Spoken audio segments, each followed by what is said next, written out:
I have 20 minutes. For those of you who have heard me speak before, you know that's not possible.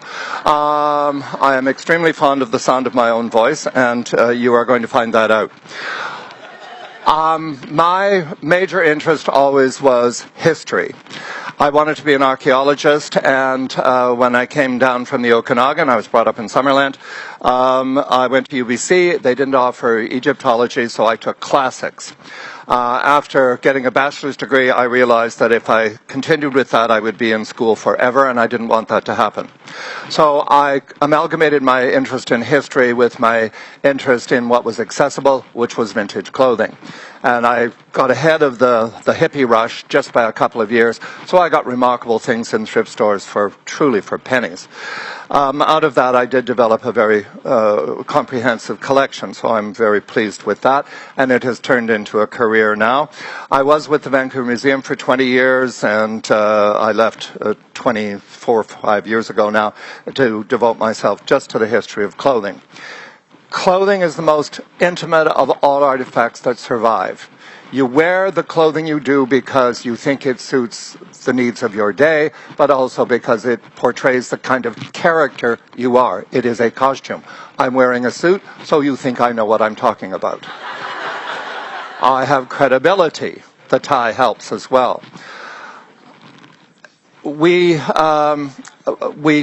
tend to do this individually, but also society at any given moment will have rules and regulations about what's appropriate garments, so that people are reassured themselves about the kind of world that they live in. Nowadays, we are casual people, presumably. We're a very democratic society, so everyone sort of dresses the same. If anyone dresses up too much, especially in Vancouver, they're seen as pretentious. And God forbid that should happen. So anyway, I have brought two things today to talk to you about which describe clothing as artifacts. Museums are often really misinterpreted as art galleries. Art galleries are a different thing. It's about art. It's about beautiful objects or thought-provoking objects or what have you. Things that will create an emotional reaction in you. That's what art should do. Museums are essentially teaching institutions. If a museum isn't teaching, it's not doing its job. Teaching means stories. History is nothing but gossip. And we love gossip. So I'm going to gossip with you today. And we have two love stories that I'm going to describe to you. Now, I am going to be able to move because I have another microphone on me. So, this dress here, and I'm sorry, I apologize to the people in the back. You will not be able to see, but they'll be here afterwards. You can come and have a look. This dress, it's pale pink cotton, machine sewn, hand embroidered. I got this from one of my fairly close by neighbors. I had done a display at the Surrey Museum in Cloverdale, and I was approached by this couple. And this was the husband's grandmother's dress from her trousseau in Scotland, probably in about 1907. He didn't actually know the year. I have the wedding dress as well. It's typical for Art Nouveau fashion. It's all curving lines, and it's very soft. It's very exaggerated. She would have worn a corset. She would have padded her chest, padded her hips, and so on to create this form. It is objectifying. And fashion in 1900, 1910 was objectifying. It was the woman as the ornamental object. There's nothing wrong with being ornamental unless it's the only thing you are, in which case you should reevaluate your priorities and hope to expand into a few more horizons. You will hopefully get old. I was quite beautiful in my youth. My beauty is internal now, but there you go. We hope. So, the family, the husband and wife, were married in Scotland. They came to Canada in 1911, and they moved to a farm outside of Winnipeg, and they started their own farm on their newly turned land and this sort of stuff. In 1914, the First World War began, and he felt it was his duty to go back to Europe and participate in the war effort. So he left her behind on the farm with their two daughters by then. They had two little girls. So he went with the Canadian Armed Forces and went to Europe, was gassed twice and survived. And then she got a telegram from the ministry saying that he was missing in action and presumed dead. She was, of course, devastated. And in denial, she decided she would go to Europe and she would look for him. She took the two daughters and she placed them with the neighbors. And she went to Europe and she joined up with the Canadian Army as a singer, as an entertainer. And she went through the army bases and the field hospitals until she found him, and she did.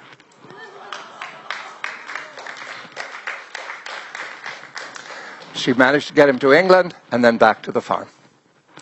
Now you look at the dress differently. First, love story. Now this rather showy dress was worn in Winnipeg in about 1931. It's a wedding dress. At least we assume it's a wedding dress. It is a wedding dress. We know it's a wedding dress because there are codes. It's white. It's sort of useless, essentially. Wedding dresses tend to be impractical. That's part of the indulgence. It is white. It means it soils easily. It has three 10-foot trains. Conspicuous consumption. What was this woman up to? I mean, yippee, she finally got a man, I guess. Each of the trains is lined with pink net ruffles. It's silver metallic ribbon all over it and whatnot. Very, very, very glamorous. Very expensive. I got the dress from a family in North Vancouver. It had belonged to a great a great aunt of one of the family. And they were a bit hesitant about telling me too much about the story, but we visited for a while. They had a scrapbook, and in that there was a photograph of the wedding. It was a newspaper clipping which had been glued right in, so they couldn't give it to me. And there was the bride and all of her bridesmaids. She had 6 bridesmaids, all done up like presents. And all obviously in different colors. It was a black and white photograph, but you could tell it was all in different colors, and massive bouquets and so on and so forth.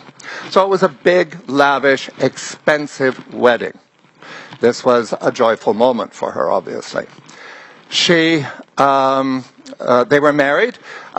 She settled down, I suppose. And then a year later, she decided she was going to go south from Winnipeg down to St. Paul's, Minneapolis, to go shopping, she and a friend. The friend canceled, but she thought she would go on her own regardless. So she got in her car and she started for the border, and then realized it wasn't going to be much fun on her own. So she turned around, went back home, but on her way, she stopped at the home of one of her bridesmaids. Her husband was there.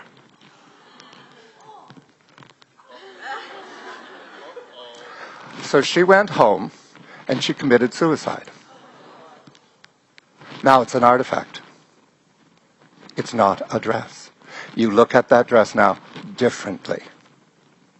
And that's what museums should do. That woman was disappointed. Her heart was broken. But she was also ashamed. Because the rules and regulations of her world in 1930 essentially amounted to the fact that if a marriage broke down, it was the wife's fault. I had an aunt who was divorced in 1949, and she was a pariah in Summerland. She had 4 children. Every other woman in the city figured that she was looking for a new husband, so she was never asked to do anything. Dress or artifact. That's what museums need to do. And when we do exhibitions, that's what we aim for. We're producing an exhibition with the Macon House Museum in Millardville on women's clothing of the 1920s and 30s. We're doing fashion shows for SMOC, which is the organization that I'm with as an honorary curator, the Society for the Museum of Original Costume. We are trying to create a museum of clothing and textiles. Another example of this kind of reaction, I have a friend named Klaus Janke who collects German and Austrian clothing and fashion. With his clothing collection, we did an exhibition at the Holocaust Education Center here in Vancouver 15 years ago. And it was a discussion of the deterioration of the Jewish garment industry in Germany and Austria under fascism. People walked through the gallery looking at these beautiful pieces of clothing, crying. One of my greatest treasures is a beat-up, torn, gray sweater that my friend Leonard McCann was given when he was in the Japanese prisoner of war camp in Manila during World War II, and it was a gift to him from the Canadian Red Cross. And I had visions of some farm wife in Saskatchewan knitting that sweater throughout the winter, and it being picked up by the Red Cross and working its way through to Manila. And Leonard kept that. Leonard's gone now. Leonard became the curator at the Vancouver Maritime Museum for many, many years.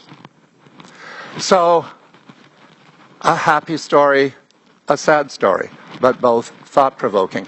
And you were talking about First Nations people. In Canada, women were not legal persons, of course, until fairly recently, 100 years ago or so. Women in Canada got the right to vote for the first time in a federal election in 1917, provided they had a male family member overseas who was unable to vote for himself because he was in the military and at battle. Nothing horrible happened, and Canadians, we always do things very carefully.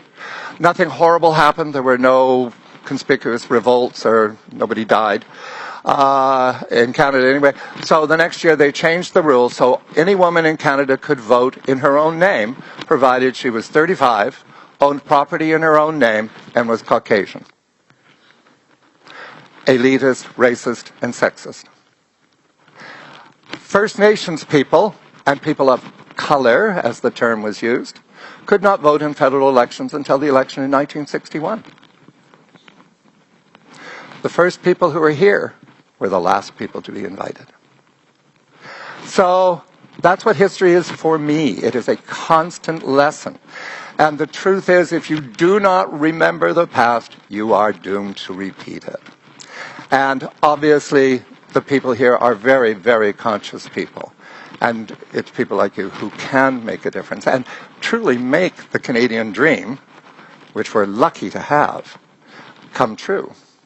Every day, I am grateful for living here, especially here in Vancouver, but living in Canada and having the kind of life we do.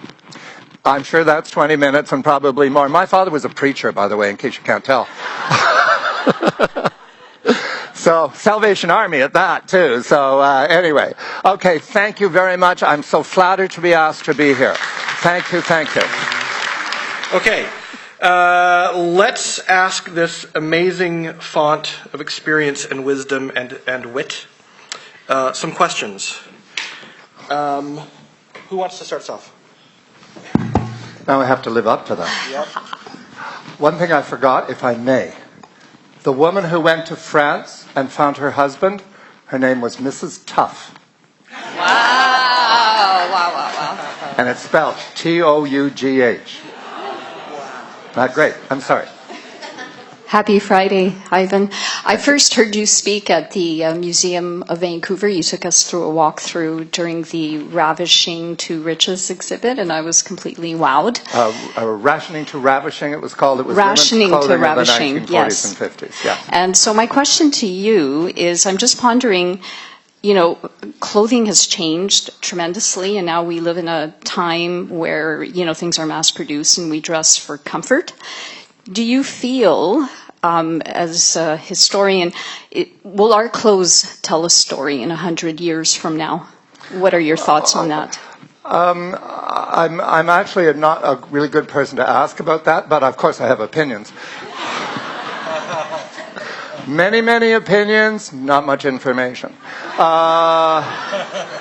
The truth is, because we live in a society where we are supposed to be equal, at least in theory we are. Our aristocracy now is the people with money, and actually in the old days it was money too, they just happened to have titles.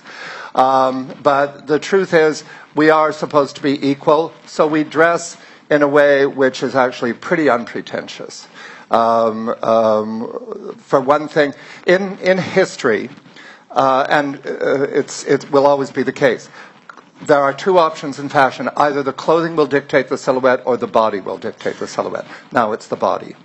Those dresses, especially the pink one on the end, the dress is what creates the shape. The body is just a support for it, really. But the truth is now we dress modestly because anything beyond that, as I mentioned, is seen as pretentious. It's difficult to actually analyze what's going on because I always think of a woman trying to put her makeup on, or a man for that matter, I suppose, with his nose up against the mirror. You're too close to it. You have to have the perspective of time in order to understand it. And one of the things that is true in any given age is that there are so many variations. Everyone dresses, as I suggested as well, to describe their own identity. It links them to people of common thought. Somehow it means something. T-shirts with logos are the obvious illustration of that. But I absolutely think that current clothing will still be collectible 50 years from now. I don't want to collect it. I think it's as boring as can be. But for me, it's all about history, and I'm too close to it. Yes? Or you could go, Alana. Well, he said yes. Well, stop it. I'm playing Merv Griffin in this TV show. Sorry. How do we know if garments from our own collections are worthy of keeping and saving for future generations? You phone me. No, if it means something to you, then it's important, and you should keep it. But museums are very, very fussy because you cannot save everything. Not everything is worth saving. I try to keep at least 3 of something. Once I have 3, then I can use the 4th thing in a fashion show or whatever. But if it's a totally rare object, or if it has an association with a personality or a political event or some aspect of technology, that it's the first of or the best of, then you save it. And as a collector, you have to try to be broad-minded. You don't collect things because you like them. You collect them because they fill in a void in the picture. My collection in particular, the Society's collection as well, but my collection in particular is most valuable because it's been curated right from the beginning. I have disposed of things which are not terribly important, mostly because, especially in the old days, I had to eat. But the truth is that each aspect, when you put an outfit together, everything has to match, not just for the time period, but for the taste, for the social level of that person, for color and all those other things. So that's one of the reasons our shows are popular. I'd like to think they come to hear me, but the truth is they come to look at pretty dresses, and then once I've got them, I tell them things.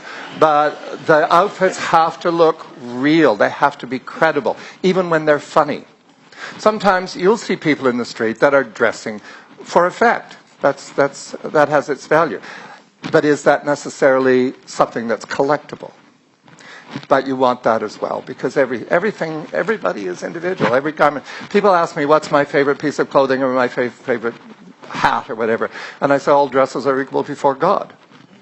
As we are all equal before God, provided that there are gods and so on and so forth. Anyway, enough. Yeah. Yeah, I wanted to follow. I wanted you to elaborate on something in the answer just previous. You mentioned both in that answer and in your talk about the ways in which fashion are forms of individual expression, and you touched on almost. You mentioned logos on T-shirts. Yes. I want you to give us your thoughts on when those logos are brands and the ubiquity of commercial branding on the clothing that people wear, and the ways in which contemporary society is willing to sublimate individual identity to the broader material culture? Okay, this is opinion again, not knowledge. It's tribal to a degree. It's a question of trying to belong to a category of person who buys that garment, who wears that garment, the black leather jacket, Levi's, so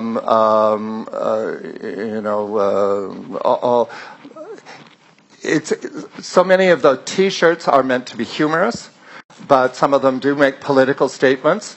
I have one that has Bill van der Zam on it that says you can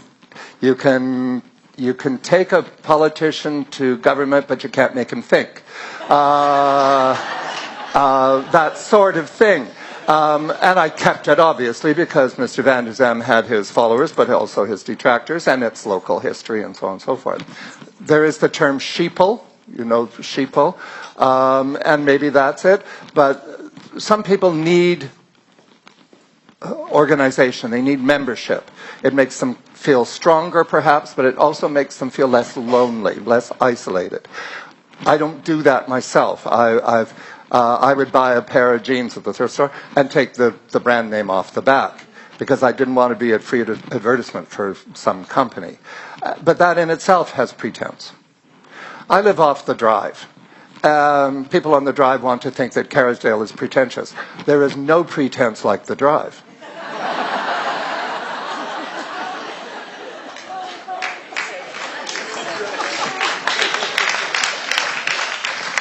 So I think for those people who want that kind of membership, I think it's perfectly reasonable and it has value for them. And the whole thing here is so much of what I get from this audience in particular. It is about the individual. There's a commonality, but that commonality a lot is about everybody being encouraged to be themselves. We do a lot of our work at Highcroft at University Women's Club, and one of the women there once said to me that I was the most adamant feminist she knew, and I said, I'm not a feminist. I'm really a humanist, really, if that means everyone should be encouraged to live up to their fullest potential, regardless of gender or ethnicity or height or weight or or baldness, any of those things. Because really. Speaking of clan identity here. Levi, yeah. But the truth is, everybody has value. I've had people in my family who have handicaps of various kinds.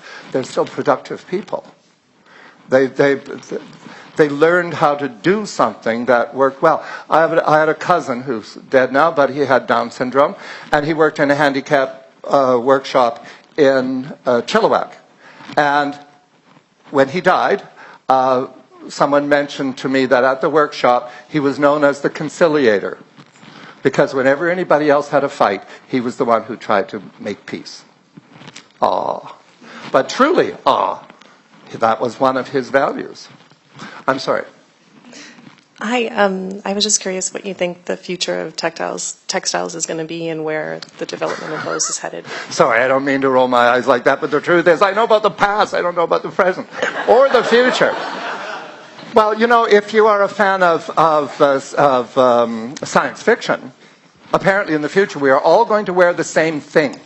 We're all going to be wearing body stockings of some sort of uniform, or we're going to be wearing animal pelts and carry clubs again. There are the two clans that will develop. The thing about fashion is it is planned obsolescence, and those fashionistas in the room, I apologize, but we talked about this actually beforehand. Traditionally, if you were an extremely wealthy woman in particular, it was true for men to a certain extent. If you were truly wealthy, you changed your wardrobe entirely every 4 months. Every season, you would get a new wardrobe. And that was about being rich and about showing off. It was for women, primarily, actually, to show off the family wealth, the social position of the husband. But to be fair at the same time, you have to keep in mind, in those traditions, we're talking 19th century and early 20th century, and earlier, of course, the tradition was, the respectable tradition was, that only the male family member of the household could work outside the home for money. It was inappropriate for women to work outside the home.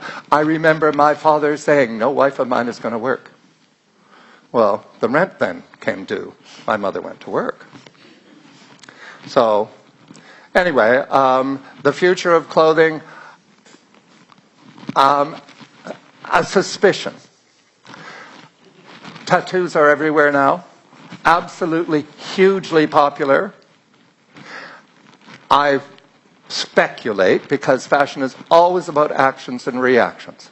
Women's clothing in the future could conceivably cover you from here to there to the ankle. Because when those tattoos become obsolete and are seen as ludicrously old-fashioned, it's like, you know what a skullet is? A skullet is a guy who's still wearing a mullet, but he's gone bald. He still thinks it's the 1970s, and he doesn't look in the mirror. Come on, you know, get real. So it might be that in the future, clothing becomes remarkably conservative. Who knows? But that's part of the fun of fashion, of course, is that it's whimsical. Yes, I'm sorry. I was interested to hear that you said that both women who owned these outfits came from Winnipeg originally. Isn't that interesting? Yes. And I thought that sort of led me to believe to a question as someone from Winnipeg who has shopped in the thrift stores there. Is there something to locations or to people from specific locations that make it easier to acquire, rich historied garments, or is it just luck of the draw? It is the luck of the draw. Fashion is anywhere there is a fashionable population. One of my incentives when I shop for clothing is to look for highly fashionable clothing from what to us is obscure places. So I have remarkable clothes from places like Karachi, Pakistan, from the 1930s.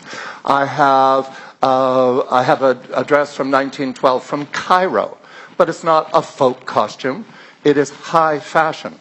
And I think it's good for people to see those things. It startles them.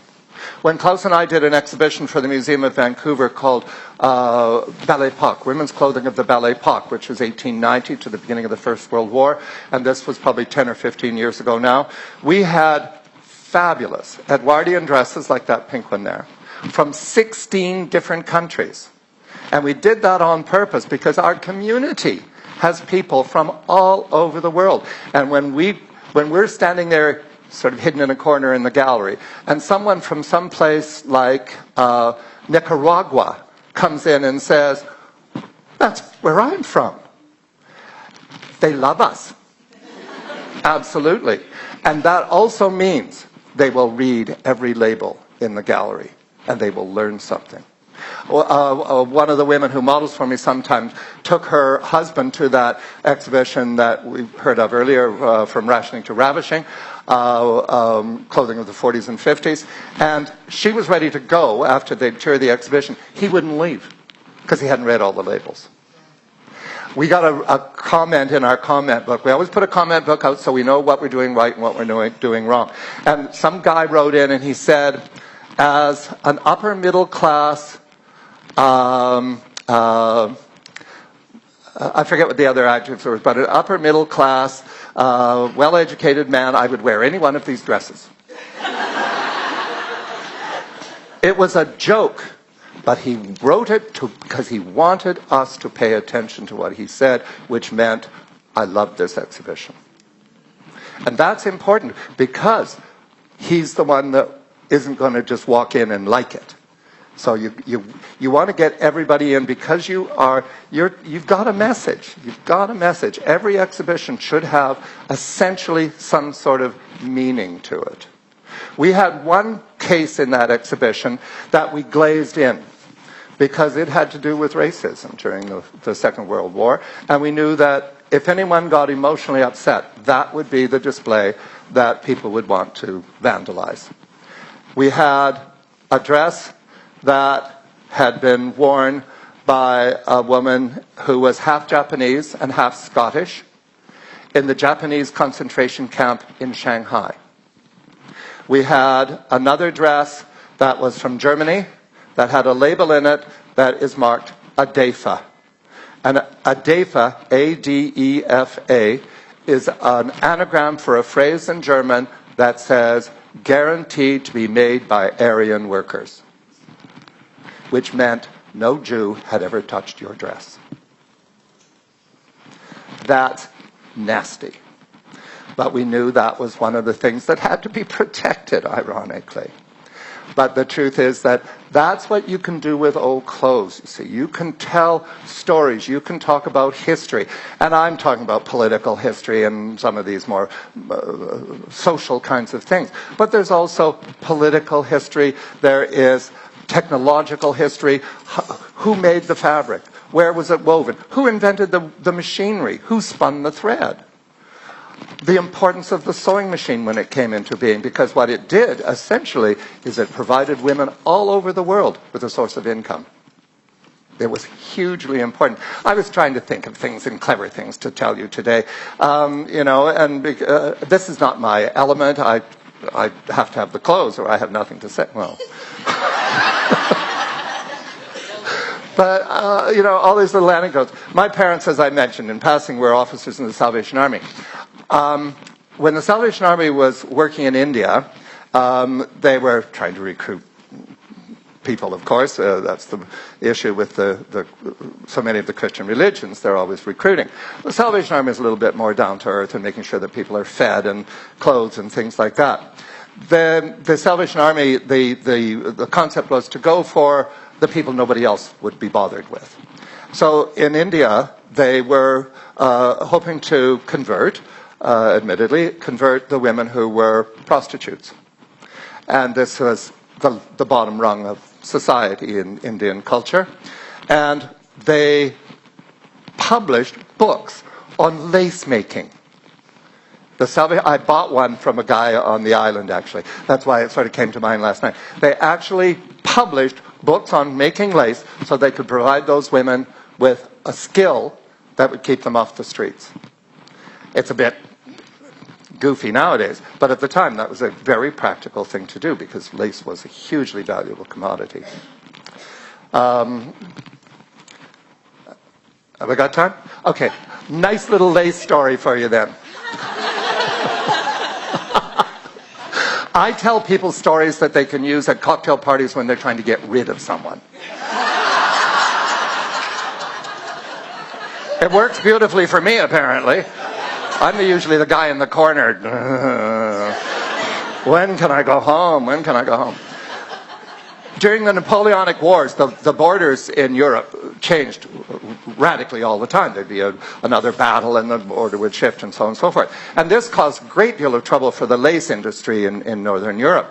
What would happen is a retailer in one city would want to get his lace supplied from a friend in another city. So he would go for a walk through the battlefields with his dog.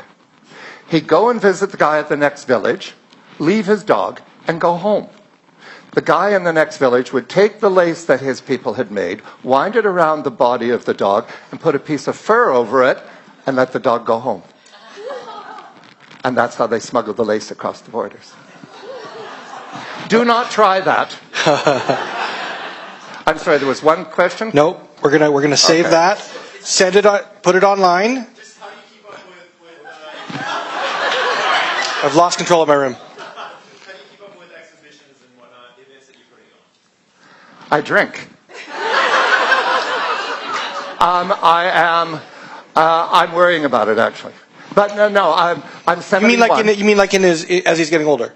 How to keep up with it? Is that what you mean? How do we keep up? How do I keep up? Because I'm old. There is a website. I don't have a computer. I don't have a cell phone. I don't have television. So we'll get that out of the way right away. It's true. But one of my friends has created a website called IvanSayersEvents.com. Really? So they will list. Why didn't somebody tell me this? Because nobody tells you anything. No, they don't, Ivan.